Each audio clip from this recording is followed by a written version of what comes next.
muchacho que solamente tiene un corazón dispuesto a dar. Más que es eso para tanta gente. Aquí está este corazón que quiere serte fiel. Más que es eso, si no te tiene a ti.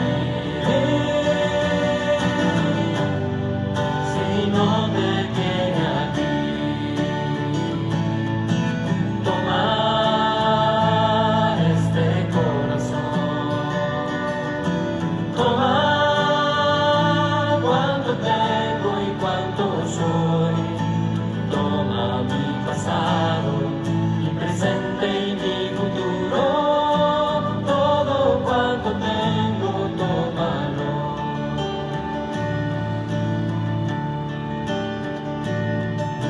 Mi corazón tomaste, mis panes bendijiste, a la gente repartiste y a todos alcanzó. Mi vida está en tus manos y quieres repartirla como hiciste con mis panes aquel día, oh Señor.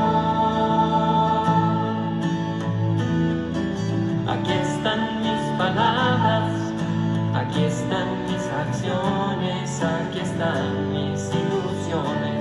Más que es eso sin tu amor, Señor. Aquí está este corazón que quiere serte fiel. Más que es eso, si no te tiene a ti. Si no te tiene a ti. Aquí está este corazón con mis panes y mis peces. Toma todo y repártelo, Señor. Toma este corazón. Toma cuánto tengo y cuánto soy. Toma mi pasado, mi presente y mi futuro. Todo cuanto tengo, tómalo, tómalo. Toma este corazón. Toma cuánto tengo y cuánto soy. Toma mi pasado, mi presente y mi futuro. Todo cuanto tengo, tómalo. Todo cuanto tengo, tómalo.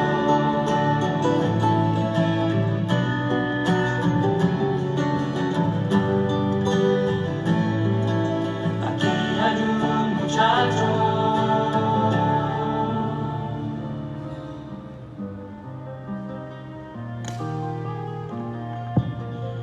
Tengan todos ustedes muy buenas tardes. Qué bueno es encontrarnos de nuevo para este espacio de la Lectio Divina semanal. Qué bueno es que nosotros mismos vayamos aprendiendo a hacer la Lectio Divina. Ya no sabemos los pasos, ya sabemos más o menos qué es lo que debemos ir haciendo. De todas formas, la Lectio Divina es muy amplia porque no se trata tanto de que alguien la dirija, sino de que nosotros nos dejemos conducir por el Espíritu Santo y que incluso nuestra Lectio Divina se vaya transformando en un hábito semanal e incluso ojalá diario. Claro, a veces requiere tiempo y por eso aquí la hacemos una vez a la semana, sobre todo para preparar el día del Señor, el día domingo.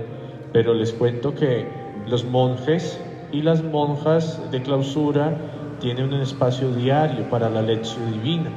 Por lo general los monjes en la mañana, después de sus de los salmos, de las maitines, del oficio de lectura, de las primeras oraciones del día, tienen un espacio amplio para la Lectio Divina, y otros en las tardes tienen su espacio para la Lectio diaria. Es que si uno revisa los escritos de los padres de la Iglesia se da cuenta que gran parte de sus escritos son fruto del estudio de la palabra, de la lectura orante de la palabra que ellos iban haciendo y cómo lo iban enseñando, interpretando y cómo lo iban llevando a su propia vida. Acuérdense pues lo que dice San Jerónimo: cuyo natalicio celebramos este año como jubileo, sus 1500 años, por eso es el año de la palabra. Desconocer las Escrituras es desconocer a Jesucristo. Las Escrituras son el corazón de la revelación y no podemos pretender conocer a nuestro Señor si desconocemos lo que nos dice su palabra. Como siempre los invito, busquemos un espacio adecuado, pongámonos en una postura cómoda y adecuada para poder leer, para concentrarnos, para poder meditar. A veces puede ser pesada la hora de la tarde, pero no dejemos que esas cosas nos afecten. Tratemos de concentrarnos, tratemos de refrescar el alma en el espíritu. Dispongamos el corazón y la mente. Tengamos a la mano nuestra Biblia, nuestro cuadernito, para que podamos también allí ir meditando. A algunos les da miedo rayar la Biblia, subrayar, porque, no sé, piensan que de pronto es sacrílego, pero no, escribir en la Biblia no es sacrílego, porque es que la palabra de Dios va más allá de las ediciones bíblicas que se imprimen. Y si se imprimen tantas ediciones bíblicas es porque se puede el libro manejar, leer, subrayar, escribir en él. Pero para el que le dé miedo de pronto rayar en la Biblia o no le guste, ya tenemos de nuevo los libros Minutos de Amor. Estos son para el mes de agosto. Los pueden adquirir en el despacho parroquial, todavía creo que hay. Y entonces aquí en el librito usted sí puede escribir, rayar, subrayar, hacer noticas. E incluso el libro trae unas guías muy interesantes para nuestra propia meditación personal, que ojalá su lección no se limite a leer lo que dice un libro, pero sí eso nos puede ayudar a enriquecer el momento de oración. Bueno, sin más preámbulos, yo los invito a disponernos en el nombre del Padre, y del Hijo, y del Espíritu Santo. Amén. Pedimos la luz del Espíritu Santo, que disipe toda tiniebla de oscuridad y del pecado, de la ignorancia y de los vicios.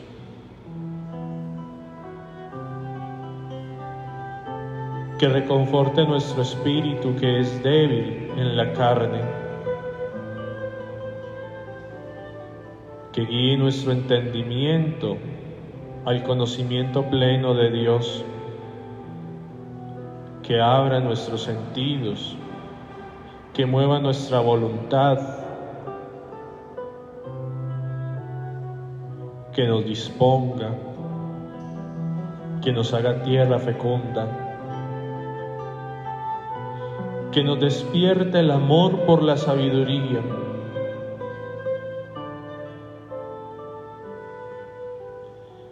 que conduzca este momento de oración, que con sus ojos veamos lo que con su mano fue escrito, que con sus oídos oigamos lo que con sus labios se pronunció, que con nuestras mentes entendamos lo que los corazones sintieron, que leamos en su espíritu lo que otros guiados por él escribieron.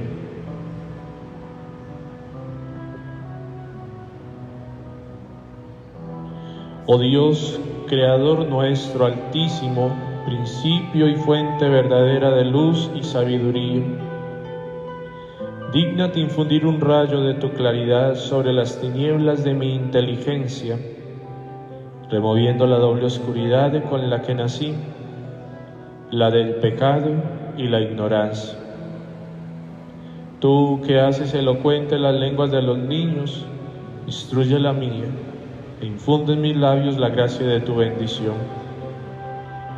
Dame agudeza para entender, capacidad para retener, método y facultad para aprender, sutileza para interpretar y gracia abundante para hablar. Dame acierto al empezar, dirección al progresar y perfección al acabar. Amén. Espíritu Santo, ilumínanos y santifícanos. Espíritu Santo, Espíritu Santo,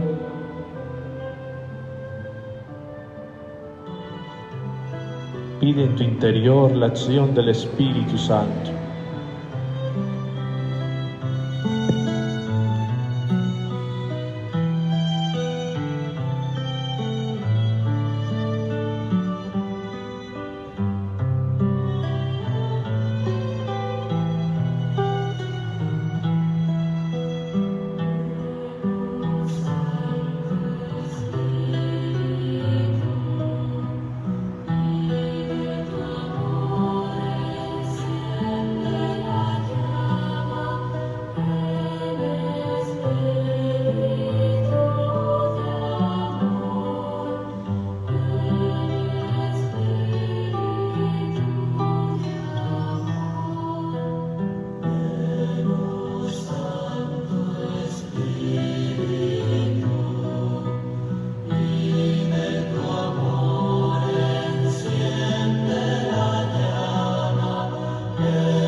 Bueno, después de haber invocado al Espíritu Santo, vámonos ahora a los pasos de la Lectio Divina.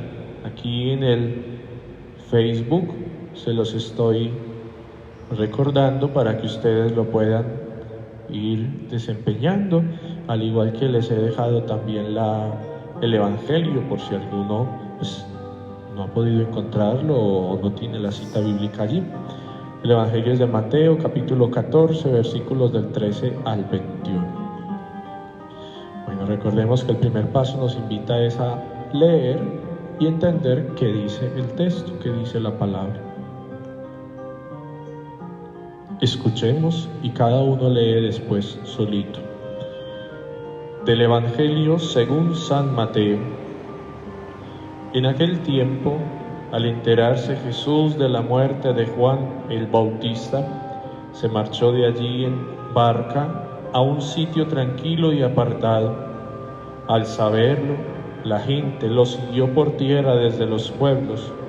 Al desembarcar, vio Jesús el gentío, le dio lástima y curó a los enfermos. Como se hizo tarde, se acercaron los discípulos a decirle: estamos en despoblado y es muy tarde. Despide a la multitud para que vayan a las aldeas y compren de comer. Jesús les replicó: no hace falta que vayan, denles ustedes de comer. Ellos les replicaron: si aquí no tenemos más que 5 panes y 2 peces. Les dijo: tráiganmelos. Mandó a la gente que se sentara en la hierba, que se recostara, y tomando los 5 panes y los 2 peces, alzó la mirada al cielo, pronunció la bendición, partió los panes y se los dio a los discípulos. Los discípulos se los dieron a la gente. Comieron todos hasta quedar satisfechos y recogieron 12 cestos llenos de sobras. Comieron unos 5,000 hombres, sin contar mujeres y niños. Palabra del Señor. Gloria a ti, Señor Jesús. Os invito a que vuelvan y lean Mateo 14, del 13 al 21. Lean por favor despacio y vayan descubriendo qué dice el texto.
Hoy más que nunca.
Muy bien, vamos entonces avanzando.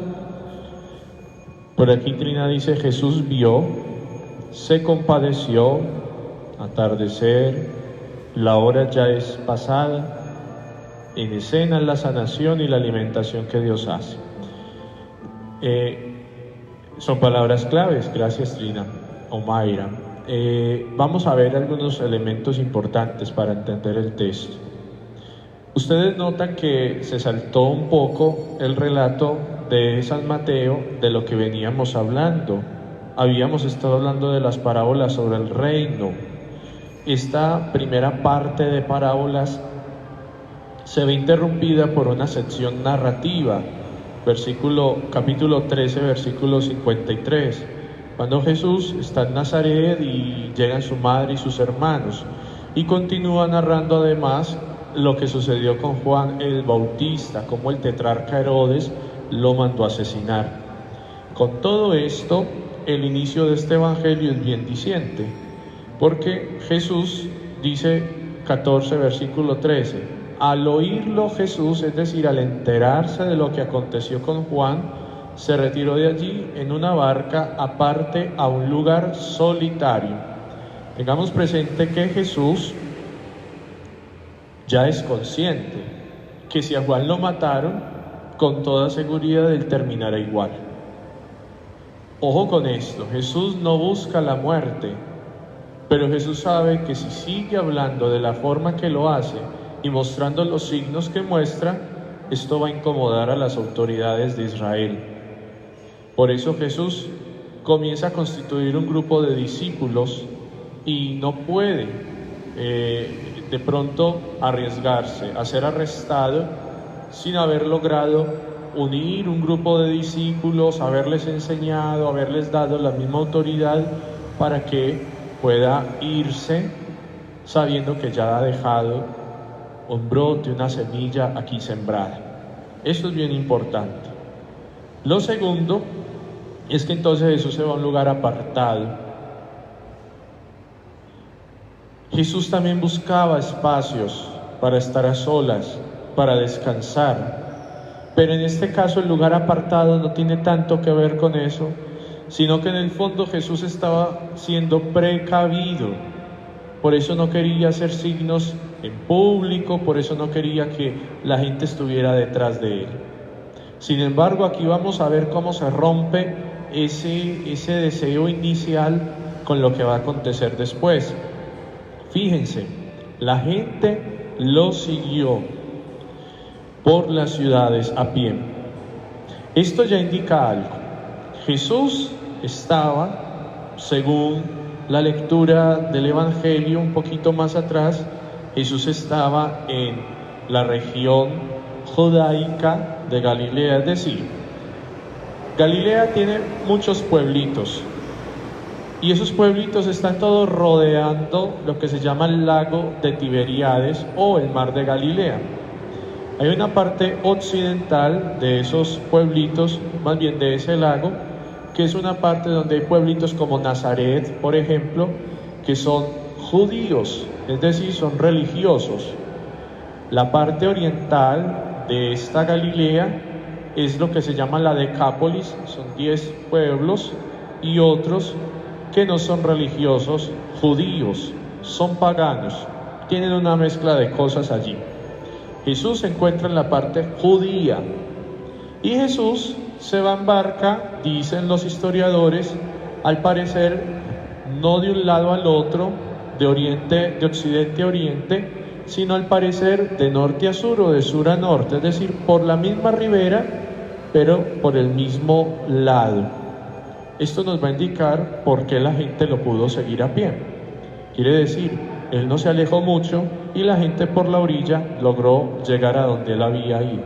Si hubiera atravesado, la gente no hubiera podido irse a pie a atravesar, porque el lago de Galilea es muy grande. Por eso le llaman también mar de Galilea. Luego, ¿por qué hago este dato?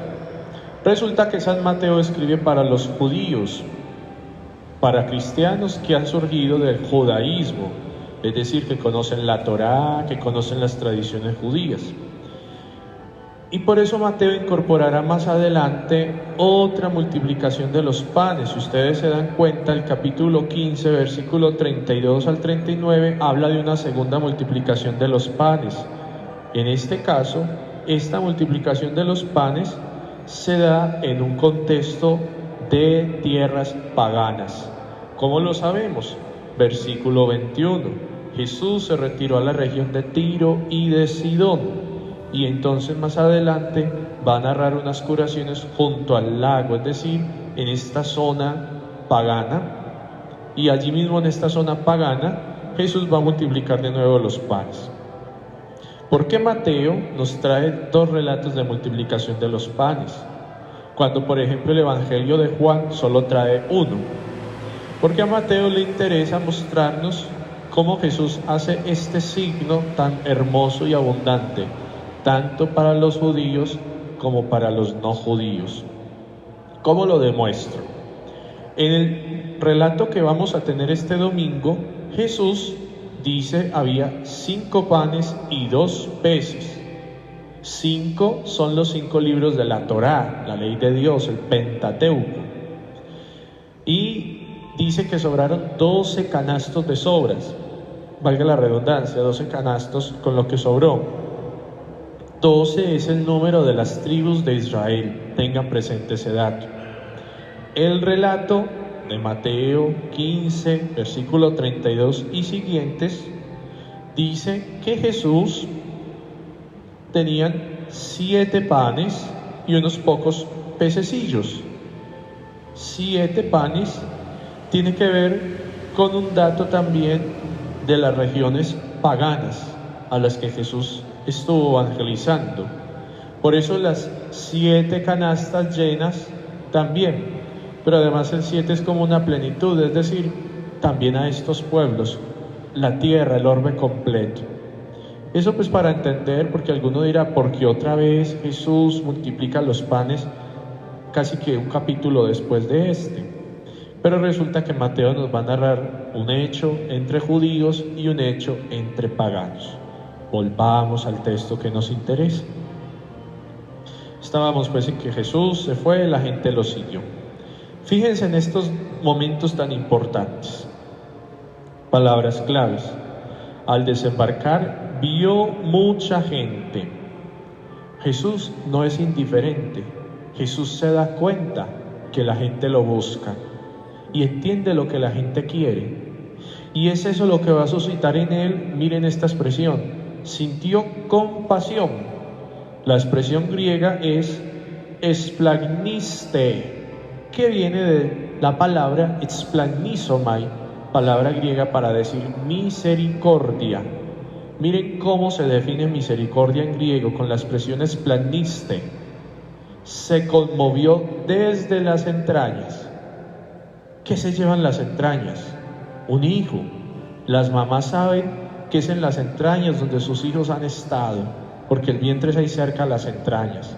Pues bien, el que ama con amor de madre siente desde las entrañas, es decir, se le revuelve todo por dentro cuando ve sufrir al otro. Eso es la compasión, compacere, compadecer con. Esa es la misericordia, que es distinta a la lástima. Esta parte es bien importante entender. Jesús desde las entrañas siente a esa multitud, es decir, como una madre siente a esa multitud que está necesitada. ¿Y qué es lo que hace por ellos? Primero, curó los enfermos. Fíjense que aquí los milagros son varios. No es solo la multiplicación del pan y los peces, sino también la curación de los enfermos. Siguiente dato. Dice que al atardecer, al parecer, todo esto se dio durante un día. Quiere decir que todo el día Jesús estuvo predicando y curando. Y cuando ya caía el día, sus discípulos le dicen, el lugar es deshabitado y la hora es ya avanzada. Fíjense en esto también. En griego dice, Ge, Jorá, Gede, Pareleten, es decir, la hora ya pasó. ¿Por qué hago énfasis en la hora? no será Mateo, sino Juan, el que hable de la hora de Jesús. Y cuando hablan de la hora se refiere al momento de glorificación de Jesús. Su hora será su pasión, muerte y resurrección. Por eso cuando María le dice no tienen vino, él dice mujer, no ha llegado mi hora. Aquí sus discípulos le están diciendo ya la hora de ayudar, de hacer milagros, de sanar, de predicar. Señor, ya la hora pasó. Ya, envía a la gente a sus casas. Pero miren la conciencia de Jesús. Es que yo vine en barca y la gente me siguió quién sabe cuántos metros o hasta kilómetros para estar aquí. Si ya está tarde, mientras la gente va a sus casas, desmayan el camino porque tienen hambre. Fíjense hasta dónde llega la compasión, que no es una lástima, hay que pesar, sino que es un amor efectivo, porque Él sabe qué va a pasar si no les ayuda. Entonces no es solo dar el bocado de pan, sino ayudar a solucionar el problema desde la raíz. Miren, Jesús les dice, no tienen por qué marcharse, denles ustedes de comer. Aquí lo importante va a ser esto. La solución, dice, no viene de Jesús. Pongan ustedes la solución. No esperen un milagro si ustedes no ponen de su parte. Entonces es cuando Jesús ve de ellos generosidad, disponibilidad, apertura para compartir cuando sucede el milagro. ¿Qué le dice? Señor, no tenemos más que 5 panes y 2 peces. Será otro relato, por ejemplo Lucas, el que nos cuente que Felipe le dice que hay un muchacho, él tiene 5 panes y 2 peces. Fíjense, a Jesús no le interesa cuántos panes y peces hay, si son 3 o son 1000, pero a él le interesa que quien sea propietario de esos panes los ponga a disposición de la comunidad. ¿Qué dice Jesús? Basta, 5 panes y 2 peces, basta, hagan que la gente se siente. Y se sentaron, tomó Jesús 5 panes y 2 peces, levantó los ojos al cielo. Esto es un acto de oración al Padre. Miren esa expresión, fíjense, versículo 14. Al desembarcar vio mucha gente, con sus ojos miró a la gente, miró así a su alrededor, a los que estaban frente a él. Versículo 19. Y levantando los ojos al cielo, es decir, primero miró a la humanidad y luego miró al Padre. Por allá decía Juan 23, el santo, no vengas a hablarle a Dios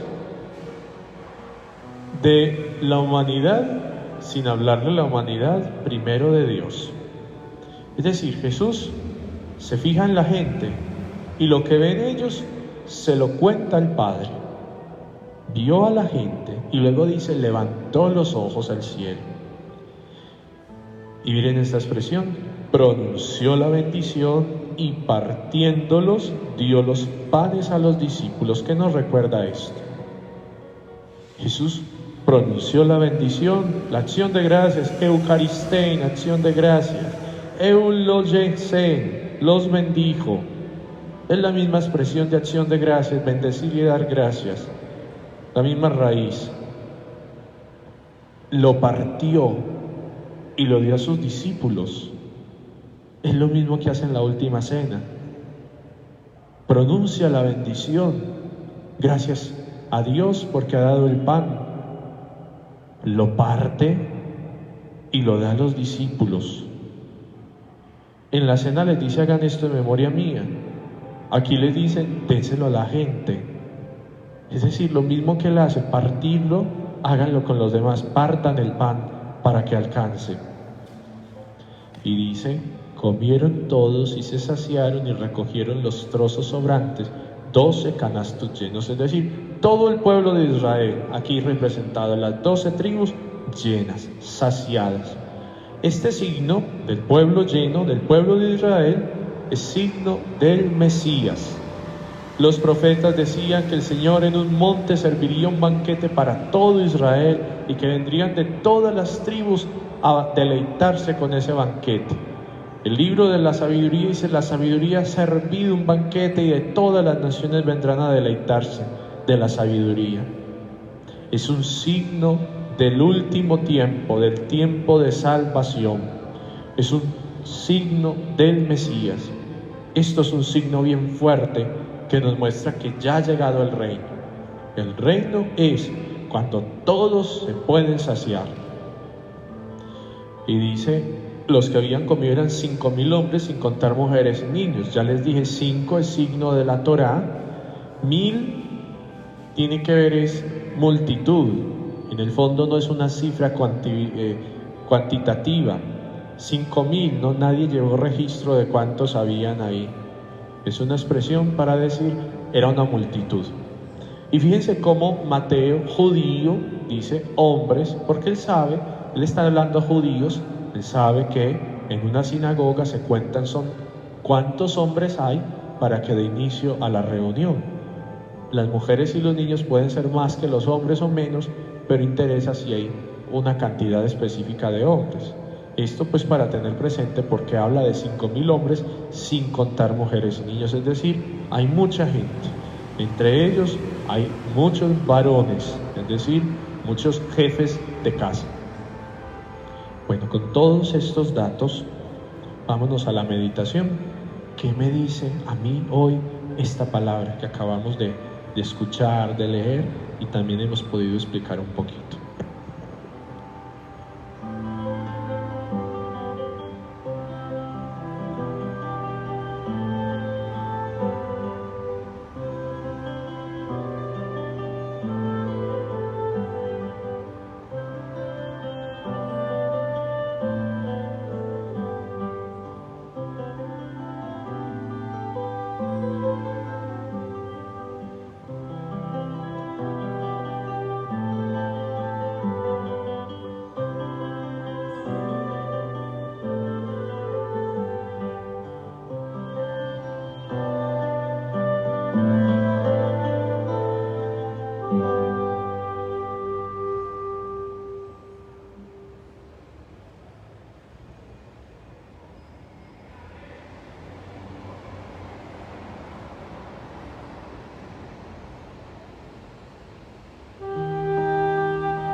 Fijémonos que Jesús siente compasión de la multitud y su compasión tiene signos concretos.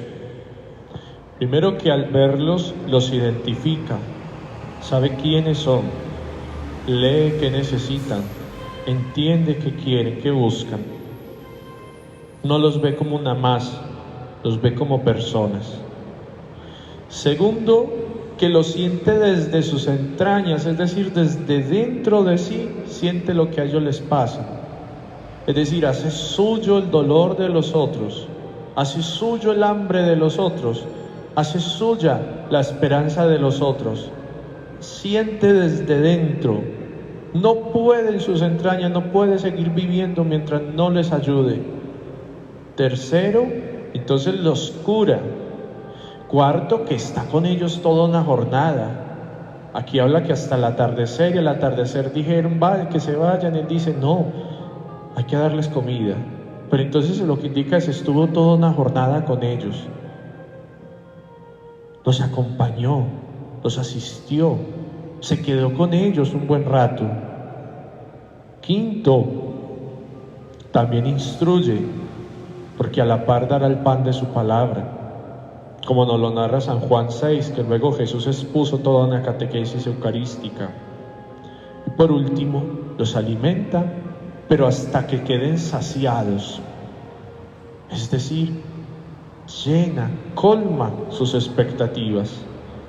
Preguntémonos, ¿de qué forma concreta yo vivo la misericordia? Que una cosa es sentir lástima y otra cosa es comprometerme con el otro. ¿Hasta dónde llega mi misericordia?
Fíjense, la solución de los discípulos es muy mediocre.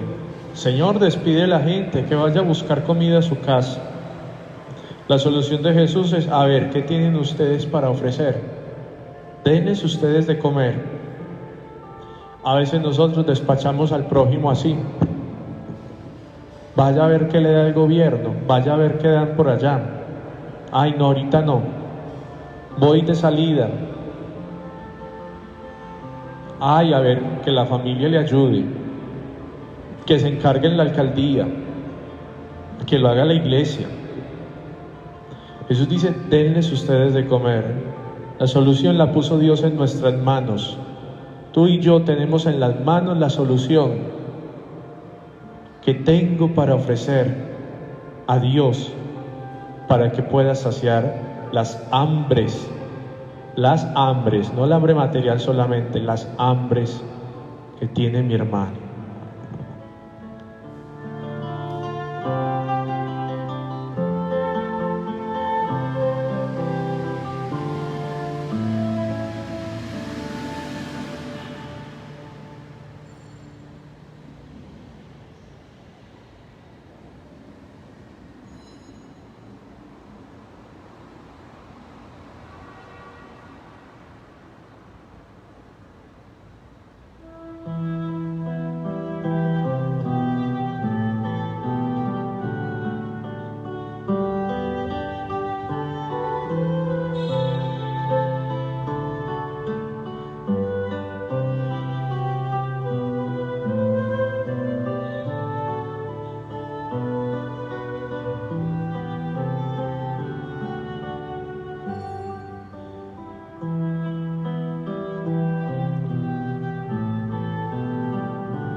Dos preguntitas más para ir terminando. Dice que se repartió los panes y los peces y todos quedaron saciados, colmados, plenos, pero que además sobró. ¿Se acuerdan que en el maná, también en el libro del Éxodo, Dios les dijo: recojan las sobras y guarden para el otro día? Es un signo de la sobreabundancia de Dios. Su misericordia satura, es decir, alcanza y sobra para mucho más. El reino de Dios, un signo del reino de Dios, es la sobreabundancia. Fíjense, 6 tinajas de vino y se convirtieron de agua y se convirtieron en vino. Esas tinajas son signo de la sobreabundancia de vino que dará para una fiesta muy larga. Fíjense, aquí también el reino es sobreabundancia de amor de Dios. Hago posible la llegada del reino de Dios a mi familia, a mi comunidad, a mi vecindario, a mi trabajo, a mi estudio. Hago posible que se sientan saciados de Dios, plenos, llenos de Dios, a mis hermanos. Primera pregunta. Y la última pregunta. Este texto es eucarístico, como lo han mencionado varios hermanos aquí. Pues mi celebración eucarística me ha llevado a hacerme Eucaristía, es decir, pan partido, pan de acción de gracias, pan ofrecido para los demás, para el pobre, para el que sufre. Fíjense, tenemos hambre de la comunión física, de venir al templo y comulgar el cuerpo y la sangre del Señor. ¿Y cuántos hermanos tienen hambre de que al menos alguien les muestre el amor de Dios? De comulgar, que un hermano los abrace, de sentir la comunión fraterna. ¿Cuántos tienen hambre porque nunca han comido un desayuno o un almuerzo en una mesa? Esa también es la comunión que Dios quiere. Ya lo dirá San Vicente de Paúl, ese santo de la misericordia. No tengas miedo en dejar a Cristo en el sagrario, si es para ir a socorrerlo en las calles, o en el enfermo, en el pobre. Soy Eucaristía para mi hermano. Medita.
Entre más hacemos la lección divina, más vemos los frutos y vamos recogiendo lo que ustedes dicen.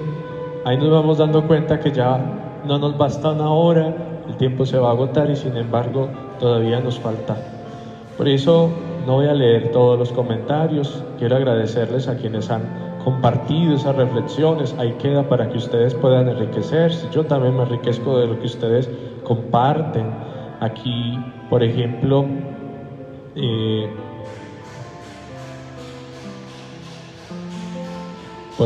aquí Luz Marina nos dice cómo Jesús nos invita a nosotros a dar de comer, nos está enviando porque no podemos guardarnos sus enseñanzas. También hay que dar el pan de la palabra. Evangelizar, decía Benedicto XVI, es la mejor obra de caridad que se puede hacer.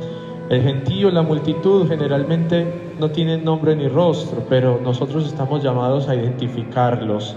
Eso hace la misión también, que identifiquemos por el nombre. Qué tan lindo cuando alguien llama por el nombre, aun cuando me van a dar una ayuda, que me digan mi nombre, eso es muy lindo.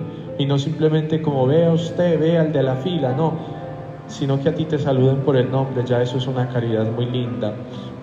Elmira pues nos muestra cómo Jesús tiene compasión por nosotros, sus discípulos piensan muy humanamente que despida a la gente, pero Él puede hacer mucho por la humanidad, por eso los invita a encontrar la solución.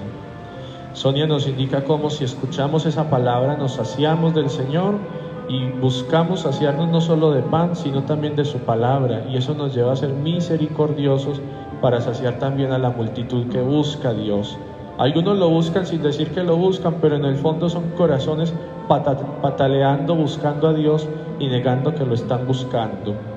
Por allí también Isabel nos recuerda cómo esta pandemia le ha permitido valorar más la Eucaristía que se recibía cada día y la ha llevado a tener más compasión con los que no tienen pan material y necesitan una palabra de aliento.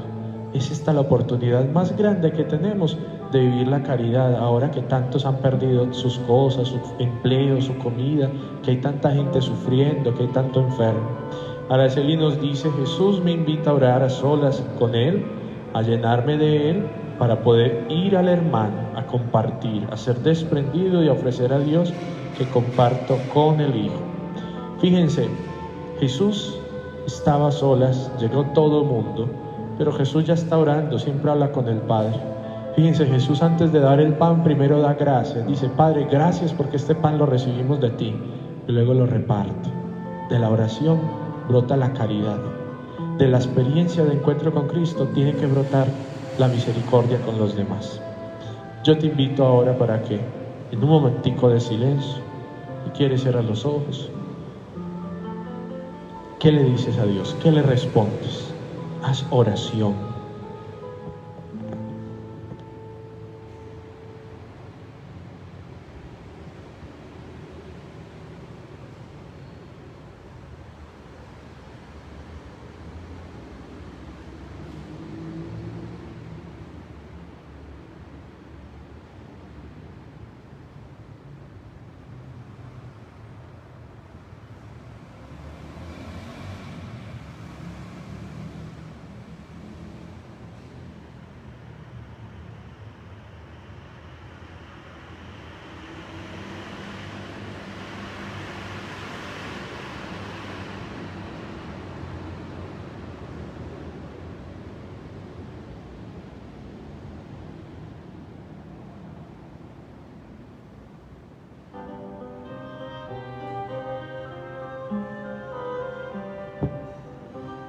Y finalmente, contempla qué te muestra Dios, a qué te compromete hoy.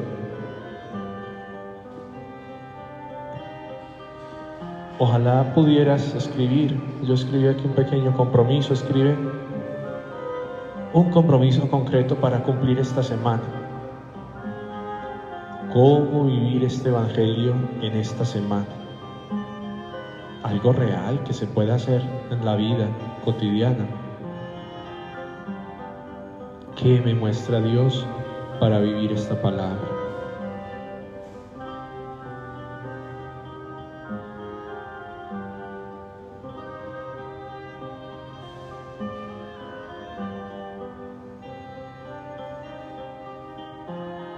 Bueno, y como esto no es una tarea de la escuela, cada uno sabrá qué es lo que ha podido aprovechar en esta lección.